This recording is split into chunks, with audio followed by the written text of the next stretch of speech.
Assalamualaikum warahmatullahi wabarakatuh. Salam budaya rahayu bagi kita semua saudara senusantara. Tujuan kali ini kita berada di wilayah yang akan menjadi pusat ibu kota baru, yaitu Provinsi Jawa Selatan.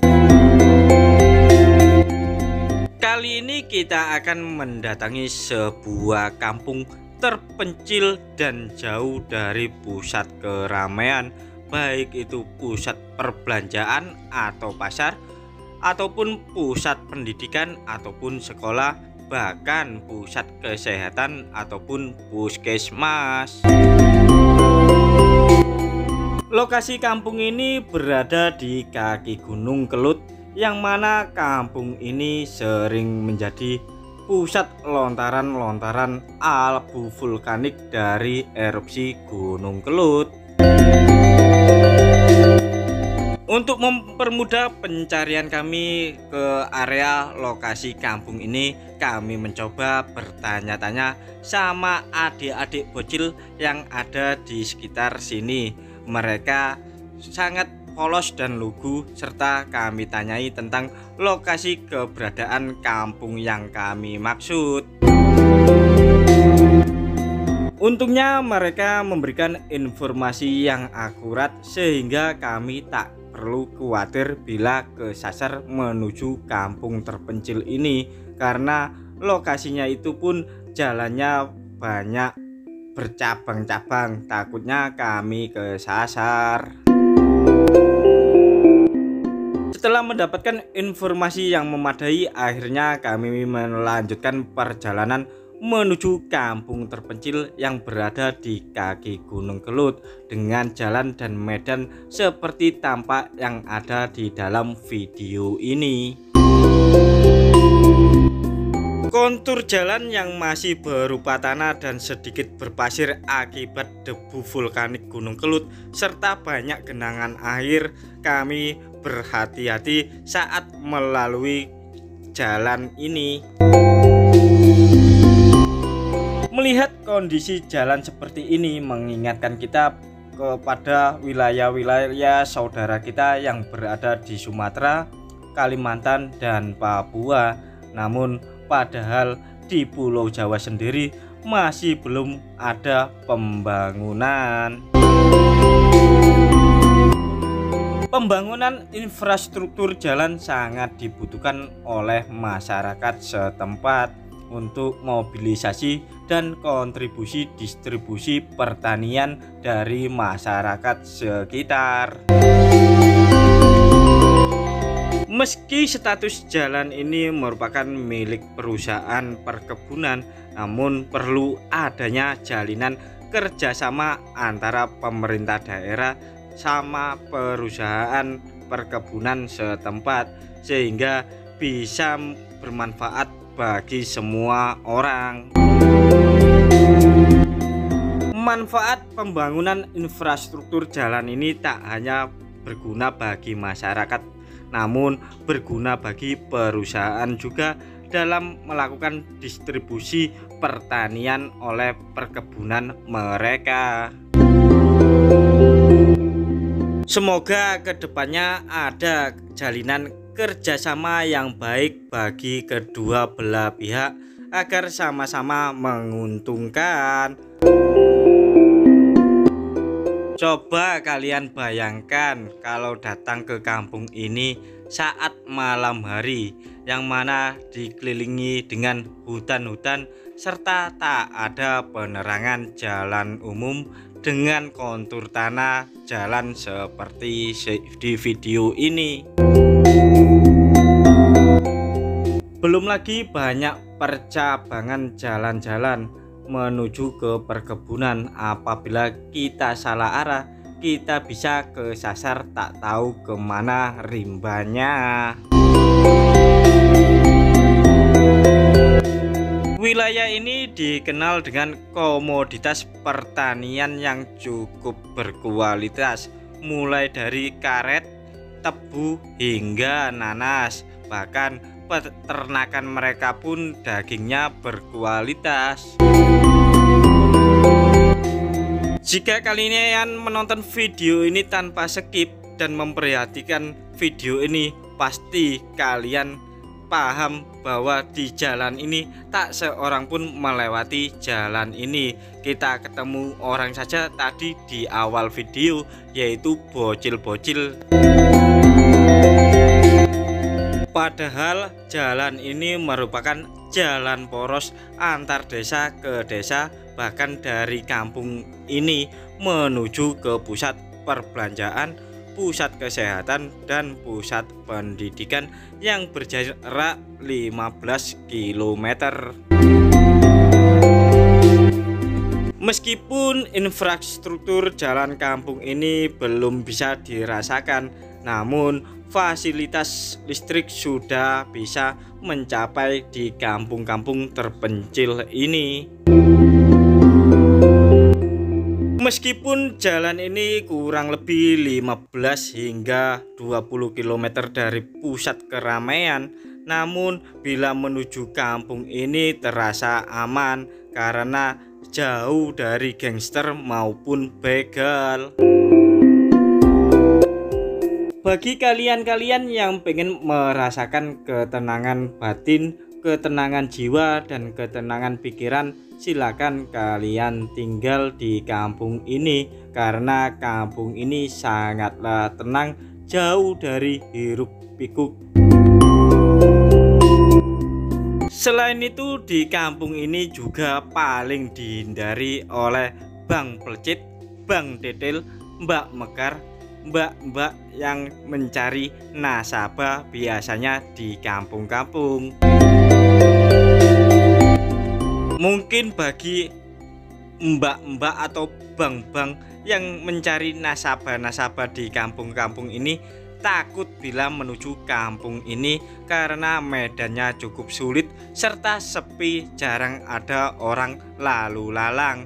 Namun bagi penduduk kampung ini pun juga tak butuh bang-bang atau mbak-mbak yang mencari nasabah karena untuk kebutuhan hidup sehari-hari mereka sudah tercukupi.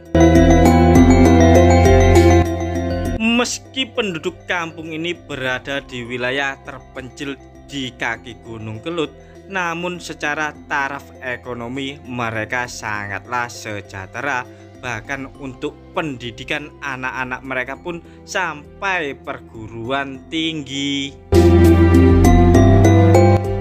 Setelah melihat pohon raksasa yang berusia ratusan tahun, kita sudah akan sampai masuk ke wilayah kampung terpencil yang berada di kaki Gunung Kelut. Semoga saja penduduknya ramah tamah. Pohon besar yang tampak di depan kamera ini merupakan gapura atau pintu masuk secara alami menuju kampung terpencil di kaki gunung ini, dan tampak kebesaran pohon yang berusia ratusan tahun masih kokoh berdiri.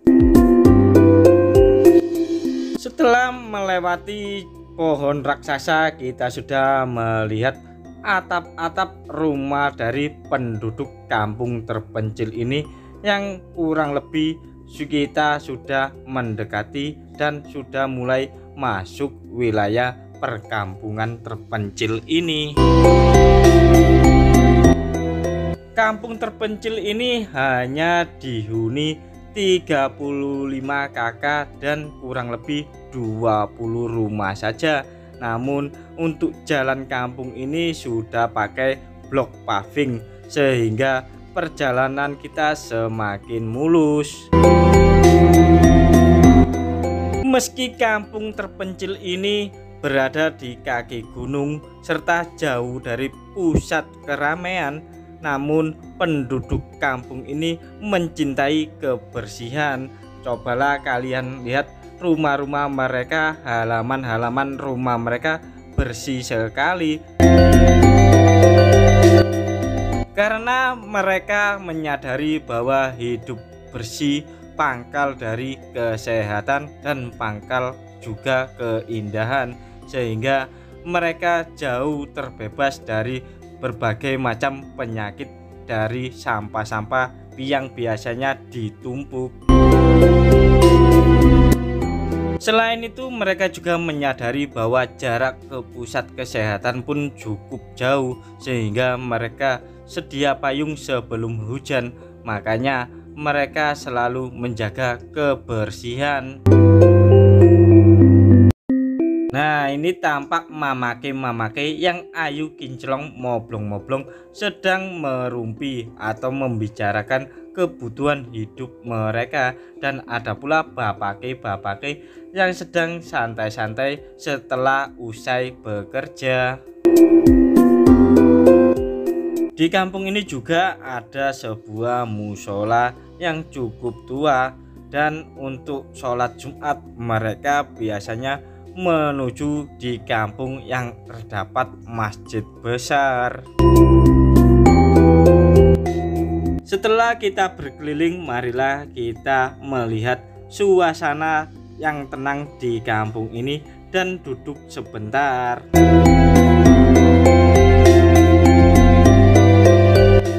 Nah, di ujung sana kalian pasti melihat gundukan tanah yang cukup besar yang kita biasanya menyebutnya gunung, dan itulah Gunung Kelut. Dan kita sudah sampai di kampung terpencil ini. Kampung terpencil ini dikelilingi oleh perkebunan tebu serta perkebunan hutan karet, sehingga kampung ini memang jauh dari pusat keramaian. Kampung ini juga dipagari dengan pohon randu serta pohon kepu, sehingga apabila ada angin kencang atau puting beliung akan aman karena terjaga oleh benteng-benteng pohon yang alami ini. Lanjut, kita akan melihat suasana di kampung terpencil ini, sekaligus kita akan nanti bertanya-tanya sama penduduk kampung ini yang terkenal juga dengan ayu kinclong moblong-moblong. Seperti pada umumnya kampung-kampung yang lain, di kampung pasti banyak bocil-bocil yang sedang bermain, dan tampak di depan tadi ada bocil-bocil yang bermain tradisional. Coba kita lihat dari dekat permainan apa yang sedang mereka lakukan. Bagi kalian-kalian penonton video ini yang kelahiran tahun 80, 90 pasti tahu betul permainan-permainan tradisional, dan mohon kalian sebutkan permainan tradisional apa saja yang ada di kampung kelahiran kalian. Tulis di bawah komentar video ini.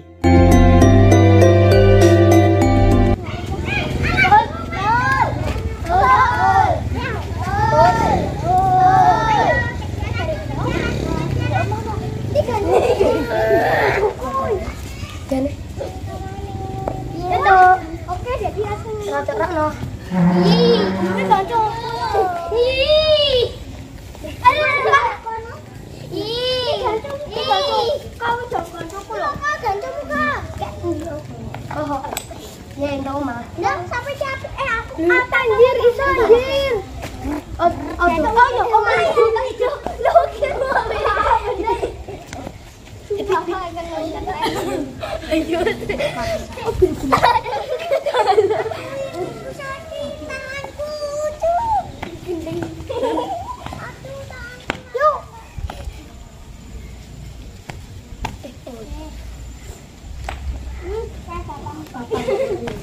Kita semula.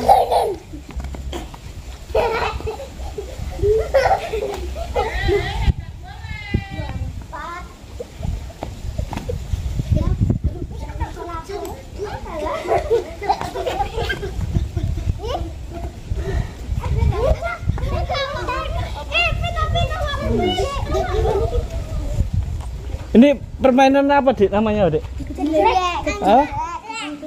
Apa? Engklek, begejlek. Apa? Gejlek atau gejlek atau dibilang apa mas hengklek juga bisa. Hengklek utawa Atau gejlek. gejlek. Buat wayang Nah, ini adalah iki kan gini. permainan. Setelah kita melihat permainan tradisional yang mengingatkan kita alias nostalgia era 80-an atau 90-an, mari kita tanya-tanya sama penduduk kampung yang ayu kinclong moblong-moblong. Mriki niku desane napa, Bu? Simbah Kidul Mas. Berarti leres sing terose tiang-tiang niku mriki amit nggih. Terpencil niku nggih. Nggih. Niku pirang griya mriki daerah mriki. Nek kakane 35. KKI 35. Tak 20-an ya. KKI 35, rumai 20-an. 20-25 kaya. Nggih. Mriki nek ten peken niku teben apa celak, Bu? Tebet to Mas, 100 kok. Wates. Nggih. Lho mboten ten mriki jengkol niki. Iku napa itu Mas? Oh. Pundi niki sing arah Dompo ta pundi niku? Dempo ta? Pundi? Niku lho nek badhe Ndermo nggih. Sami kali 100. Iya sami. Tebe sami. Tapi nek komplite niku. Komplite nggih sami Mas wonten pasar. Oh nggih. Radosane nggih wonten niku nggih Bu nggih. Nggih. Ekstrim. Ekstrim. Napa? Iki tumut jarak. Kelurane Tumut. Masalah. Tumut, apa salah ya berarti? Kosok kidul. Oke. Iki wis ya, kosok kok. Nah, winginane pilihan niku harapane jenengan dus pundi, Bu? Harapannya piye? Nggih. Harapannya ya piye wong adewe nggone ning kene ya. Bae radosane didandani no. Makanya ngelok pabrik lho, Mas. Oh, nek mriki tumut pabrik. Nek perumahan ini kan tumut desa, tapi cuma kan jalannya. Jalannya, oh nggih leres betul. Kalau ngelok apa-apa ya gak bisa. Nggih. Batuannya berat, gue kan padha ae ta. Nggih. Berarti nrimo ing pandum nggih warga mriki nggih. Nggih, nerima nak mriki. Kene ya jalan raya, Mas. Nggih. Tapi ora iso, mboten mungkin. Ora mungkin. Rata-rata mriki niku tani nggih. Nggih, tani ternak. Ternak. Tani napa biasane mriki? Nanas tebu, Mas. Nanas tebu nggih. Jagung mboten nggih. Baku. Jarang ini. Iki banyune lho, Mas. Banyune kan menjagane banyu udan. Jadi ya gak iso. Terus kula mriki niku sugih tuya. Boten angelok Mas kene. Padahal kan celak gunung sih. Malah jeru lho, Mas. Sumbere. Wis umur kuwi 120 meter. 120 meter. Nah, ngene kula mriko ngene ku nggih napa jenenge? Nggih malah angel. Kuliah nang Dipas ning nang Medion kuwi kan yo omahe iki aku mlebu nang omahe kuwi jere lahan apa jenenge? Jati. Nggih jati. Mriko tak kata. Waduh. Tapi samangkene pun Tapi wis aspal Nggih. cuma. nggih pun aspal nggih pun cor. Nggih enten sing tasik lemah tambah nemenan lemah niku. Mriko nggih. Nggih nek rendengan aduh mboten saged diliwati. Padha ae kene. Kene iya Mas, iki mung terang.